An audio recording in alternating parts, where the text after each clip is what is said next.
मुबारक हो, आपको भी मुबारक। चाय वाय तो नहीं पी कर आए आप घर से इस वक्त? अच्छा बहरहाल रजब अली, आपने आते ही 1, 2, 3, 4, 5 गाने ऐसे गाए कि जो बहुत हिट हो गए, बहुत ज्यादा।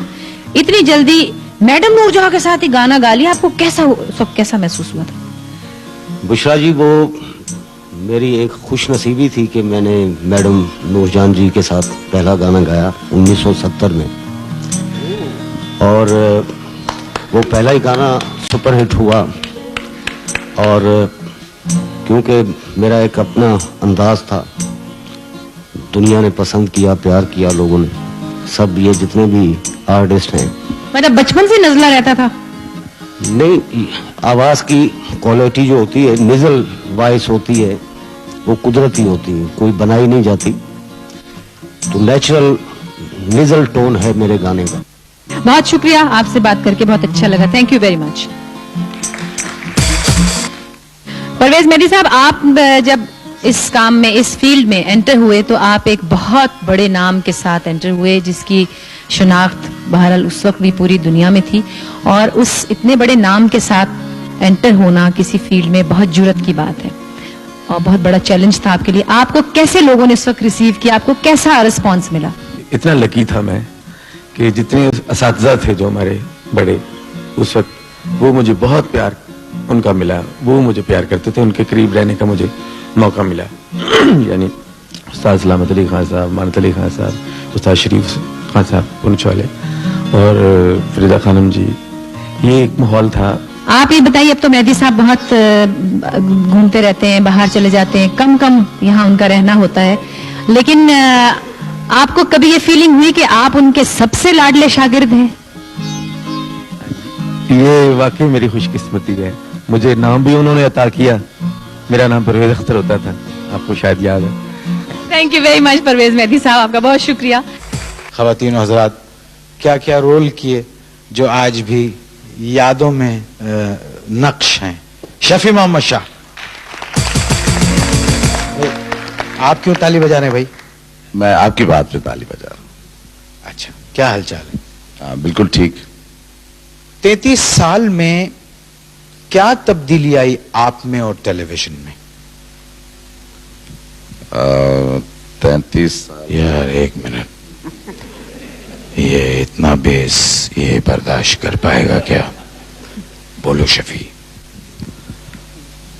शुरू में अच्छा काम नहीं करते थे, उसके बाद ओरिजिनल आवाज में शफी, जैसे मैं जब घर जाता हूं, अभी देखे मैं कैमरा मैं झूठ नहीं बोल रहा, अभी ये आर्टिस्टों की वो, अब कैमरा ऑन हुआ, शफी मोहम्मद साहब कुछ फर्क बताएंगे? जब मैं टेलीविजन शुरू हुआ, अब घर जाए आवाज दे, शफी हाँ आना, ऊपर आना।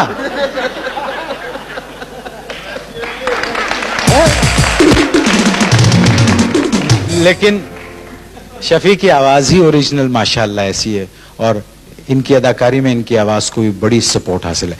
We come back to the serious question कि इन 33 सालों में आप में और टेलीविजन में क्या तब्दीली आई? टेलीविजन का ड्रामा पहले से जरा कमजोर हुआ है। हाँ, पहले बहुत मजबूत था।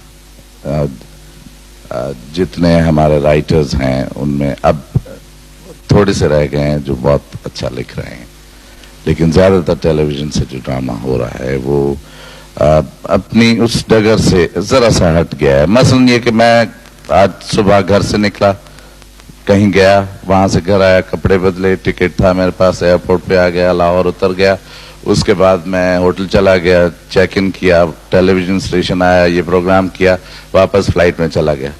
देखने वाला देखता ही रह गया कि आखिर क्या दिखाना चाह रहे हैं इस ड्रामे की तरफ जो डिश पे आ रहा है, इस तरह का ड्रामा। अगर यहाँ ये दिखा देते कि मैंने 2 मिनट अशफाक साहब से या डॉक्टर अनवर सजाद साहब से कोई बात की और उस बात में कोई रंग था, तो उस पूरे 25 मिनट के ड्रामे में वो 2 मिनट लोगों को याद रह जाएंगे कि हाँ वाह वाह क्या अच्छी बात हुई। वो अच्छी बात जो है हमारे ड्रामे से निकलती जा रही है। मैं इसलिए इस पे तबसरा नहीं कर सकता कि इसका जवाब तो ये जो राइटर्स बैठे हैं यही दे पाएंगे, क्योंकि मेरा ड्रामे के शोबे से ताल्लुक नहीं है। बहरहाल लाहौर सेंटर से आपने काम शुरू किया था। It is always pleasure to come back to Lahore. It's my mother's station. जब सुना है आप जब लाहौर टीवी आए थे तो आपके माली हालात बड़े खराब थे। हाँ, उस वक्त कहीं यहाँ टेलीविजन के प्रोड्यूसर्स की कोई पेशी ना हो जाए, एक प्ले में मुझे 2 मुख्तलिफ एक्स्ट्रा रोल्स करके 2 चेक दिए गए थे। टेलीविजन उस जमाने में लोगों को पालता था, हमारे जैसे लोगों को जो बाहर से आए हुए होते थे। और अब मेरा ख्याल है पूरा सीरियल गुजर जाता है तो पहले एपिसोड की भी पेमेंट नहीं होती। खुदा झूठ नहीं बोल रहा हूँ। काफी गंभीर बात हो गई है। मैं बात हाथों से निकल तो हाँ, नहीं गई? निकल गई है हाथों से बात। खैर, हाँ, इतने साल हो गए, जरा पैर इधर करेंगे प्लीज। Thank you. और सुनाइए, क्या हाल चाल है? घर में सब खैर खैरियत है? आपको मेरा शुक्रगुजार होना चाहिए कि मैंने आपके ऑपरेशन से पहले आपको 28,000 रुपए दिए थे। उनमें से इलाज आपका सही हुआ। मुझे आज तुम्हें इतना सेहतमंद देखे हुए खुशी हो रही है। मुझे इस बात का आज भी दुख है और कि मेरी पेमेंट 35 बनती थी, बाकी तुम रख लिया तुमने। हमने जब टेलीविजन पे ड्रामा देखना शुरू किया और जब ड्रामे ने जैसे जैसे आपके दिलों में अपनी जगह बनाई, तो जिन चंद फनकारों ने उसमें जिनका नाम नुमाया है, उसमें से एक फनकारा इस वक्त हमारे पास मौजूद है, जिसके लिए हमेशा 20-25 साल से 30 साल से जब से ड्रामा हो रहा है, हर फनकारा कहती है, नई आने वाली या कुछ पहले आने वाली, कि मैं उसकी फॉलोअर्स में से हूँ। मैं किसकी बात कर रही हूँ? मैं अभी आपको मिलवाती हूँ उस प्यारी सी अदाकारा से, उस सिंपल सी अदाकारा से, उस बहुत टैलेंटेड फनकारा से, रूही बानो।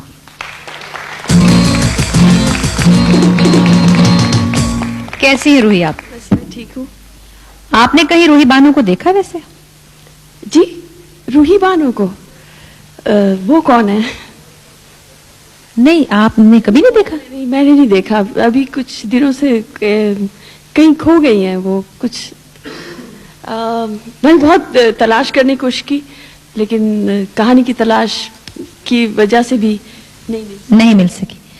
कुछ पता कहाँ गई? ये तो डॉक्टर अनवर सज्जाद से पूछे। डॉक्टर अनवर सज्जाद से पूछे। वैसे आपकी जानने वाली है क्या? मेरी कुछ जानने वाली है। वैसे दूर की जानने वाली तो नहीं? नहीं, बहुत करीब की जानने वाली है। रूही, हम अब आप सबको, आपको इतना मिस करते हैं कि हम आपको बता भी नहीं सकते। यकीनन आपको भी दूर बैठकर रूही बानो की याद बहुत आती होगी। आप बहुत दिनों से पीटीवी के ड्रामे से दूर हैं, लेकिन इन लोगों के दिलों से आप बिल्कुल दूर नहीं हैं। आपको इसका अंदाजा है? जी हाँ है, क्यों नहीं है। वो इसलिए कि मीडिया जो होता है वो कभी भी उसका मीडिया का जो एक अपना एक लाइफ होती है वो कभी खत्म नहीं होती, चार्म खत्म नहीं होता। मीडिया जो है it continues if you want to. अगर आप में उसकी ख्वाहिश है, उसकी एक आप में क्या कहना चाहिए, हिम्मत है कि आप उसको आगे ले जाना चाहते हैं मीडिया को, तो आप मीडिया को बहुत आगे तक ले जा सकते हैं। आजकल आपकी क्या मसरूफियत है? जी, मेरी यही मसरूफियत है कि मैं मीडिया पे सोचती हूँ और जी मैं लिखती हूँ। जब मुझे कुछ नई सोच जहन में आती है तो मैं लिख लेती हूँ। ये सब चीजें तो हैं, लेकिन आपको पता है कि खुदा का एक बहुत बड़ा गिफ्ट आपको दिया गया है। आपके अंदर अदाकारी आपके खून में और आपके सिस्टम में शामिल थी। अब मुझे नहीं लगता आप कभी जान के एक्टिंग करती थी। जी, अपना अपना एक स्टाइल होता है। आपका अपना स्टाइल है, मेरा अपना स्टाइल है, आबिद अली का अपना स्टाइल है, मोहम्मद कबीर खान का अपना स्टाइल है, अमजद इस्लाम अमजद का अपना स्टाइल है लिखने का, और डॉक्टर अनवर सज्जाद का अपना स्टाइल है लिखने का। तो ये हम ये नहीं कह सकते कि जो हम एक लाइन में खड़े नहीं हो सकते। लेकिन आप सबसे आगे खड़ी हैं अब तक, ये मैं आपको बता रही हूँ। आपको शायद पता है या नहीं पता। और दूसरे कि आपने अपने साथियों का नाम लिया, आबिद अली साहब का लिया, जैसे फिरदौस के साथ भी आपने बहुत खेल किए हैं, कवि साहब के साथ बहुत किए हैं। आप इन सब से मिलती जुलती हैं या बहुत बहुत दिनों मुलाकात नहीं होती? क्या कैसा लगता है? जी, बहुत बहुत दिनों मुलाकात नहीं होती, लेकिन ऐसा लगता है कि हमारे जो सफर है, हमारा जो सफर है फन का सफर जो है वो, उसमें हम सब इकट्ठे ही हैं। वैसे हमें नहीं मिलते तो कोई बात नहीं। आप लोगों को अंदाजा होगा, जाहिर है जो लोग रूही को जानते हैं, जिन्होंने इनके साथ काम किया है, कि किस मिजाज की और किस तरह की, कितनी सेंसिटिव एक्ट्रेस ये है। मैं पर्सनली समझती हूँ, मेरा जी ये चाहता है कि इस तरह के खूबसूरत फनकारों को किसी कांच के शीशे वाले घर में रख लिया जाए, उसकी बहुत टेक केयर की जाए, उसे बहुत नजाकत से, बहुत प्यार से, बहुत संभाल के रखा जाए।